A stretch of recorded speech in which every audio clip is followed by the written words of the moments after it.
तो स्टूडेंट्स, इसके पहले के टॉपिक में हमने देखा कि अगर हमें हमारा बिजनेस, हमारी कंपनी अगर रजिस्टर करनी है तो हमें एमसीए के अंडर रजिस्टर करवानी होती है। और अगर हमारा कोई स्पेशलाइज बिजनेस है जैसे बैंक या फाइनेंस वगैरह, तो हमें जो गवर्नमेंट की स्पेशल बॉडीज़ है उनके अंडर उनके तरफ से हमें लाइसेंस लेना होता है। तो अभी का जो टॉपिक है उसमें हम वही देख रहे हैं जो इससे पहले हमने देखा। मैंने आपको जो एमसीए के वेबसाइट पे जितनी जो कंपनियां बनी हैं वो कंपनी के सारे नाम आपको वहाँ पे दिखाए।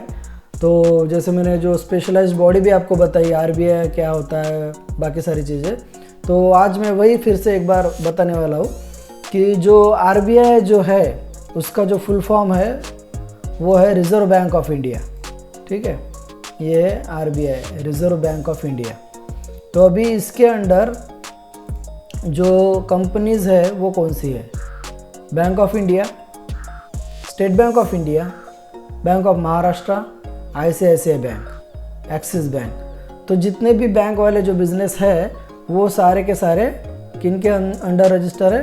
रिज़र्व बैंक ऑफ इंडिया के अंडर रजिस्टर है, यानी सॉरी एमसीए के अंडर रजिस्टर है, लेकिन आरबीआई की तरफ से उन्हें बैंकिंग का लाइसेंस मिला हुआ है, इसलिए वो लोग ये बिज़नेस कर पा रहे हैं। अगर आरबीआई उनको लाइसेंस नहीं देता तो ये लोग बिज़नेस नहीं कर पाते।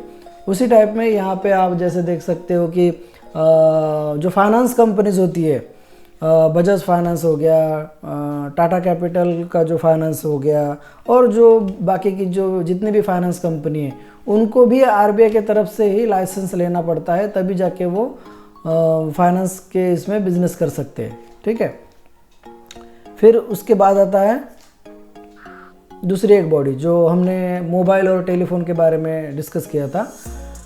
ये है try, TRAI, telecom regulatory authority of India. ठीक है, सबसे पहले कौन है? BSNL, भारत संचार निगम लिमिटेड। फिर है वोडाफोन आइडिया लिमिटेड। फिर है रिलायंस जियो इन्फोकॉम लिमिटेड, भारतीय एयरटेल लिमिटेड। तो ये नाम है उनके। ठीक है, आप अगर जियो सर्च करो, वो एमसीए के पोर्टल पे आपको इसी तरीके से उनके जो नाम होंगे वो सर्च करने पड़ेंगे, तभी जाके आपको इनकी इन्फॉर्मेशन मिल सकती है। तो ये जितने भी आपको टेलीफोन कंपनीज दिख रही है उनको ट्राई के द्वारा लाइसेंस मिला हुआ है, और ये ऑलरेडी रजिस्टर है एमसीए के अंडर, लेकिन इनको बिजनेस करने के लिए ट्राई से इनको लाइसेंस लेना पड़ा। उसी टाइप में हमने लास्ट वाला जो रेगुलेटरी बॉडी जो देखी थी उसमें ये नाम था SEBI, सेबी, यानी securities and exchange board of India. तो जैसे मैंने वो बताया था आपको कि अगर आपको स्टॉक मार्केट से रिलेटेड बिजनेस करना है, यानी स्टॉक मार्केट से रिलेटेड बिजनेस नहीं, आपकी कोई कंपनी है जहाँ पे दूसरी कंपनी आके अपने शेयर्स को बेचेंगी और खरीदेंगी, है ना, अपने शेयर्स को बेचेंगी। तो ये जो स्टॉक मार्केट वाला बिजनेस है, अगर आपको स्टॉक मार्केट वाली कंपनी बनानी है तो आपको सेबी से लाइसेंस लेना पड़ेगा। सेबी आपको लाइसेंस देगी और तभी आप बिजनेस कर पाओगे। तो इसमें आप देख सकते हो कि यहाँ पे BSE है, BSE यानी बॉम्बे स्टॉक एक्सचेंज। फिर NSE है, नेशनल स्टॉक एक्सचेंज। फिर MCX है, ये है मल्टी कमोडिटी एक्सचेंज। फिर ये NCDX है, national commodity and derivative exchange. तो ये इंडिया के सबसे बड़े एक्सचेंज है। ठीक है, जहाँ पे जिसको सेबी ने लाइसेंस दिया है। भले ये एमसीए के अंडर रजिस्टर है, लेकिन सेबी ने इनको स्पेशल लाइसेंस दिया है कि कोई भी कंपनी आके अपना जो स्टॉक है इनके पोर्टल पे आके, इनके मार्केट प्लेस पे आके बेच सकता है। ठीक है, शेयर्स, आप अगर मैं प्रोडक्ट या स्टॉक के बारे में बोलूँगा तो आप ये मत समझिए कि जैसे अमेज़न और फ्लिपकार्ट है और आप जाके उनके पोर्टल पे जाके अपना प्रोडक्ट बेच के आ गए। नहीं, ये अमेज़न फ्लिपकार्ट जैसे नहीं है। ये जो कंपनी होती है ये इनको स्टॉक एक्सचेंज कहा जाता है। ठीक है, ये दोनों स्टॉक एक्सचेंज है और ये कमोडिटी एक्सचेंज है। कमोडिटी एक्सचेंज क्या होता है वो मैं आपको बाद में बताता हूँ। ठीक है, तो ये स्टॉक एक्सचेंज है ये दोनों, और ये कमोडिटी एक्सचेंज है। तो ये जो दोनों BSE और NSE है, इस पे जो कंपनीज़ है, अब कोई भी कंपनी हो सकती है, मान लीजिए ICICI bank, axis bank, state bank of India, bank of India, और इसमें भारती एयरटेल है, फिर वोडाफोन है। ये जो ऐसी कंपनियां होती है ये आके अपना जो शेयर है वो BSE और NSE पे आके बेचती है। फिर ये जो MCX और NCDX है इसके बारे में थोड़ी देर के बाद मैं आपको बताऊंगा, ठीक है। तो अगर आपको ऐसा स्टॉक मार्केट से रिलेटेड बिजनेस करना है तो आपको सेबी से लाइसेंस लेना पड़ता है।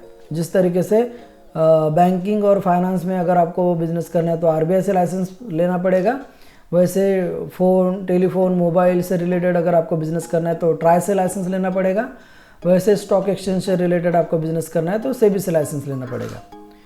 फिर है IRDA कौन है? Insurance regulatory and development authority of India.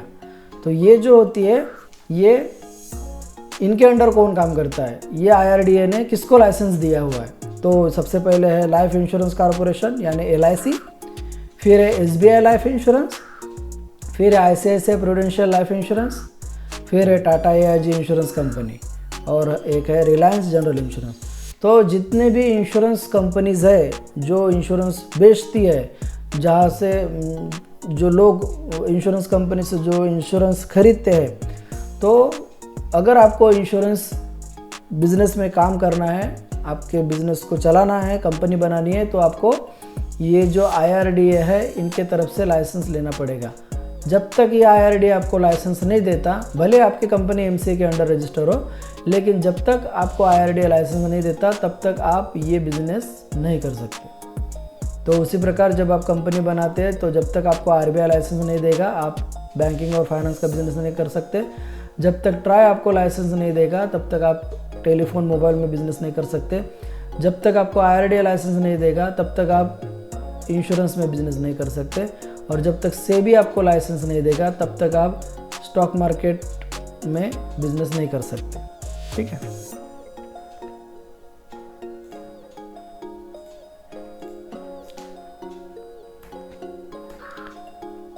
अभी हम बढ़ रहे हैं हमारे रियल टॉपिक के तरफ, यानी जो हमारा मेन टॉपिक है शेयर मार्केट, स्टॉक मार्केट, इसकी तरफ हम मुड़ रहे हैं। तो इसलिए जो स्टार्टिंग की बातें मैंने आपको बताई तो उसके वो बताने का मेरा मकसद ये था कि आपका बेस क्लियर हो जाए कि ये सारी चीज़ें क्या होती है। अगर मैं डायरेक्ट जंप करता तो शायद आपको कन्फ्यूजन होता, नहीं समझ पाते। तो मैं आपको हर चीज़ बेसिक से लेके जा रहा हूँ ताकि आपका थोड़ा एक एक कॉन्सेप्ट क्लियर होते जाए, आपका बेस क्लियर होते जाए, और ताकि हम अपने मेन टॉपिक तक पहुँचे। और जब तक आपका ये बेसिक कॉन्सेप्ट क्लियर नहीं हो जाएंगे तब तक मेन टॉपिक तक पहुँचने तक आपको कुछ भी नहीं समझेगा। इसलिए पहला ये जो मैं बेस आपका क्लियर करने की कोशिश कर रहा हूँ, इसको पहले समझ लीजिए अच्छे तरीके से, तब जाके आपको आगे के टॉपिक समझ में आएंगे।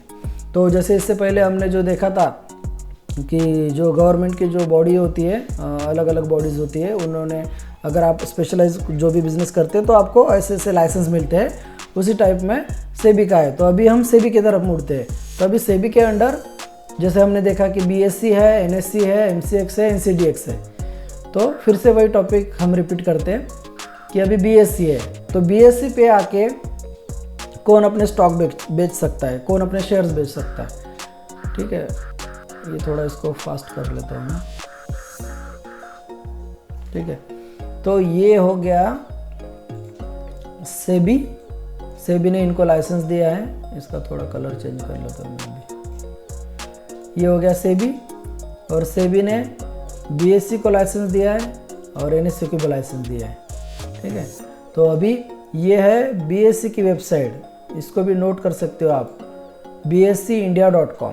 ये हो गए NSE की वेबसाइट, nseindia.com। इनके आप वेबसाइट पे जाओगे तो आपको पूरी डिटेल्स मिल जाएंगी, ठीक है।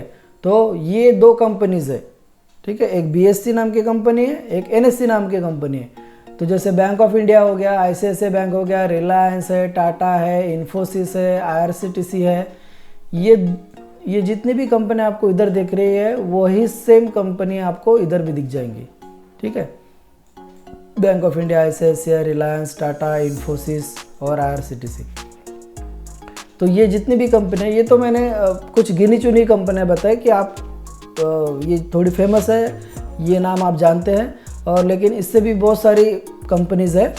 तो ये जो कंपनीज होती है ये क्या करती है अपना काम, ये आती है इनके पोर्टल पे, यानी इनको भी अपना जो शेयर है अगर इनके वेबसाइट पे जाके बेचना है, ठीक है, इनके पोर्टल पे जाके बेचना है, तो ये सारी कंपनी को सेबी से परमिशन लेना पड़ता है, सारी कंपनी को सेबी से परमिशन लेना पड़ता है। इसको हम लाइसेंस नहीं बोल सकते, ठीक है। सेबी जब इनको लाइसेंस देता है, बीएसई को, एनएससी को, ठीक है, उसको लाइसेंस बोलते हैं। लेकिन ये जो सारी कंपनी है इनको जब अपने शेयर्स बीएसई और एनएससी पे बेचना है तो उसको लाइसेंस नहीं बोलते, उसको बोलते हैं कि एक परमिशन होता है, वो परमिशन सेबी की तरफ से उनको लेना पड़ता है। और फिर सेबी जब परमिशन देती है तो तब जाके आप अपने कंपनी के शेयर्स ये बीएसई और एनएससी पे जाके बेच सकते हो, ठीक है। तो जैसे बीएसई और एनएससी है उसी टाइप में और दो एक्सचेंज है, मार्केट है।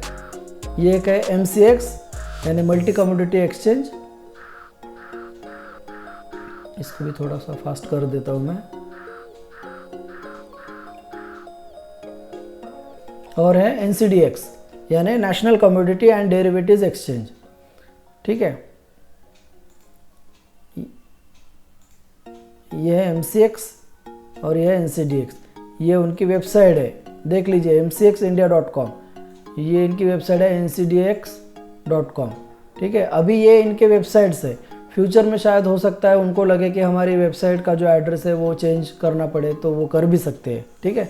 अभी जो करंट सिचुएशन है जिसमें उनकी जो वेबसाइट बहुत सालों से चल रही है, बहुत सालों से, ठीक है, तो अभी फ़िलहाल के लिए उनकी ये वेबसाइट है। और यूजुअली कोई अपनी वेबसाइट नहीं चेंज करता है, ठीक है।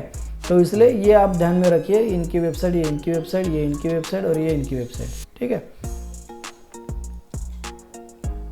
अब जैसे कि मैंने कहा था कि मैं आपको बताऊंगा इसके बारे में। तो एमसीएक्स और जैसे बीएसई में सब शेयर्स बेचते हैं, ठीक है, इन कंपनी के शेयर्स, इन कंपनी के शेयर्स, वैसे एमसीएक्स और एनसीडीएक्स जो पोर्टल है, जो वेबसाइट है, जो एक्सचेंज है, ठीक है, इनको एक्सचेंज कहा जाता है, एक्सचेंज कंपनी, एक्सचेंज, ठीक है। ये एक्सचेंज, ये वर्ड आपको हमेशा कॉमन ही मिलेगा। तो जो एक्सचेंज होता है, तो जैसे बीएसई एनएससी पे शेयर्स बेचे जाते हैं, खरीदे जाते हैं, वैसे ही एमसीएक्स पे कमोडिटी और एनसीडीएक्स पे भी कमोडिटी ही खरीदे बेचे जाते हैं। तो एमसीएक्स पे क्या बेचा जाता है, इसमें गोल्ड बेचा जाता है, सिल्वर बेचा जाता है, गोल्ड यानी रियल गोल्ड, ओके।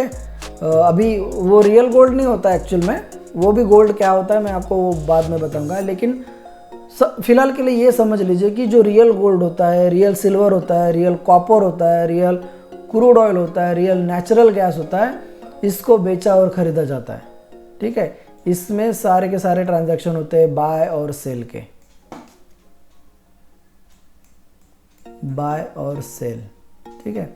वैसे ही एनसीडीएक्स में क्या बेचा जाता है, चना होता है, वीट होता है, कॉटन होता है, टर्मेरिक होता है। तो ये जो सारी चीज़ें हैं ये यहाँ पे खरीदी जाती हैं और बेची जाती हैं, ठीक है।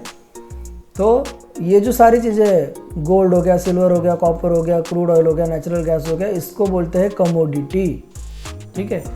चना, वीट, कॉटन, टर्मेरिक, ये सारी चीज़ों को बोलते हैं कमोडिटी, कमोडिटी बोलते हैं, इसलिए ये है कमोडिटी एक्सचेंज, कमोडिटी एक्सचेंज, ठीक है।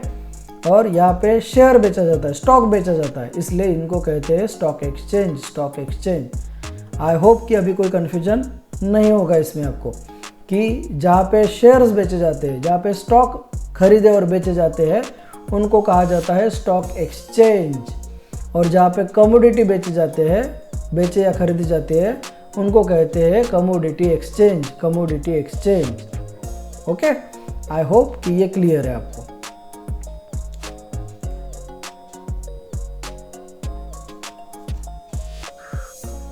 ठीक है, ये मैंने इसमें लिखा है।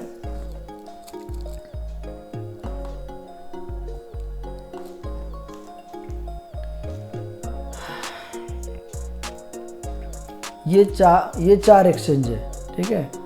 ये एक एक्सचेंज है, ये एक एक्सचेंज है, ये एक एक्सचेंज है, ये एक एक्सचेंज है।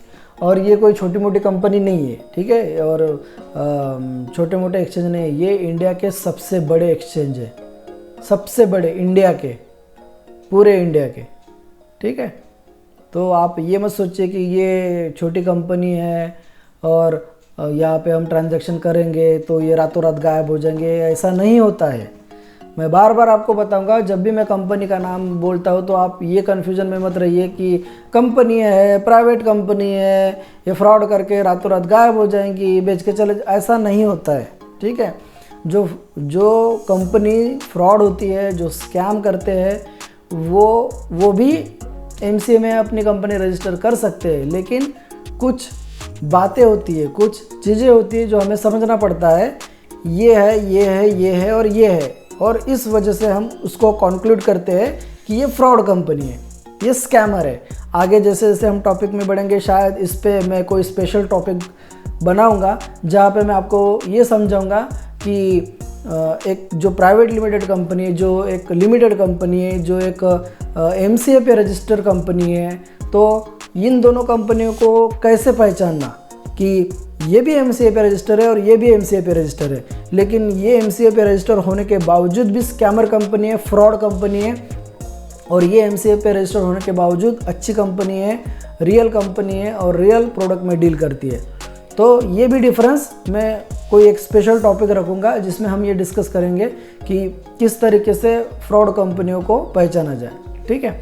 तो अभी के लिए हम फिलहाल इतना ही समझते हैं कि ये जो कंपनी, ये जो स्टॉक एक्सचेंज है, ये बहुत बड़ी बड़ी कंपनी है और ये रातों रात बंद होने वाली नहीं है, इनमें ट्रांजैक्शंस होते रहते हैं। तो जैसे इसमें स्टॉक के ट्रांजैक्शन होते हैं, इनमें कमोडिटी के ट्रांजैक्शन होते रहते हैं। तो अभी ये ट्रांजैक्शंस क्या होते रहते हैं, जैसा कि मैं आपको बार बार बता रहा हूँ, अभी भी बता रहा हूँ और मैंने यहाँ लिखा भी है कि बाय और सेल, ठीक है। ये पूरे ट्रांजैक्शन में सबसे इम्पोर्टेंट होता है बाय एंड सेल, ठीक है, बाय एंड सेल। अभी आई होप कि सबको पता है बाय किसको बोलते हैं और सेल किसको बोलते हैं, है ना। बाय यानी अगर मैं कुछ खरीदता हूँ तो उसको कहते हैं बाय, और मैं कुछ बेचता हूँ तो उसे कहते हैं सेल, है ना। ये कोई एकदम कन्फ्यूजन वाले ऐसे वर्ड्स नहीं है। तो बाय किसको कहते हैं, सेल किसको कहते हैं, ये समझ में नहीं आ रहा हमको। तो अगर कोई चीज़ हम खरीदते हैं उसको कहते हैं बाय, और कुछ चीज़ अगर हम बेचते हैं तो उसको कहते हैं सेल। तो ये जो बाय और सेल है कि हम जो शेयर्स को, ठीक है, ये जो शेयर्स होते हैं और उनको स्टॉक्स भी कहा जाता है, ठीक है, स्टॉक, और ये कमोडिटी, ये जो होते हैं, ये जो एक्सचेंज है, ये एक्सचेंज पे इनका हमेशा डेली, ठीक है, डेली के डेली, हर मिनट हर सेकंड में ये ट्रांजैक्शन होते रहते हैं, ठीक है। बाय और सेल का, बाय और सेल का, बाय और सेल का, बाय और सेल, बाय और सेल, बाय और सेल, सिर्फ दिन भर यही चलता है। दिन भर जब जितने भी टाइम ये मार्केट ओपन रहता है, दिन भर बस यही चलता है, buy sell, buy sell, buy sell. तो ये जो एक्सचेंज होता है, ये एक्सचेंज पे मनी एंड प्रोडक्ट्स एक्सचेंज होते रहते हैं, ठीक है।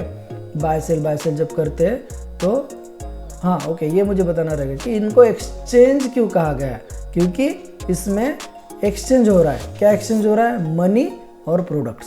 प्रोडक्ट्स क्या है? कपड़े और ज्वेलरी और ग्रोसरीज। नहीं, वो प्रोडक्ट्स नहीं, ठीक है। प्रोडक्ट्स का मीनिंग है ये वाले प्रोडक्ट्स, यानी ये जो कंपनी है इनके शेयर्स, ठीक है, इनके शेयर्स। और ये जो कमोडिटी है, gold, silver, copper, crude oil, natural gas, चना, वीट, कॉटन, टर्मरिक, ये प्रोडक्ट्स बोल रहा हूँ मैं, ठीक है। बैंक ऑफ इंडिया के शेयर, ICICI बैंक के शेयर, रिलायंस, टाटा, इन्फोसिस, IRCTC के शेयर, ठीक है।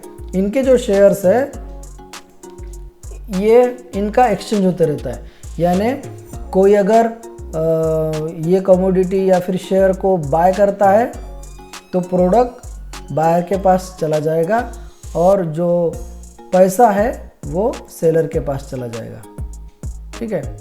फिर अगर वही बायर बाद में सेलर बनता है, अगर अपना प्रोडक्ट बेचता है, तो क्या करेगा कि जो भी फिर जब वो सेल कर रहा है तो ऑब्वियस है कि अगर वो सेल कर रहा है तो उसको कोई बायर मिल जाएगा। तो जब बायर वो खरीदेगा तो फिर से वही ट्रांजैक्शन होगा कि उसने कोई बायर है, उसने प्रोडक्ट बाय किया तो वो प्रोडक्ट बायर के पास गया और बायर के पास से वो अमाउंट निकल गई और वो जो अमाउंट है वो सेलर के पास आ गई। ठीक है।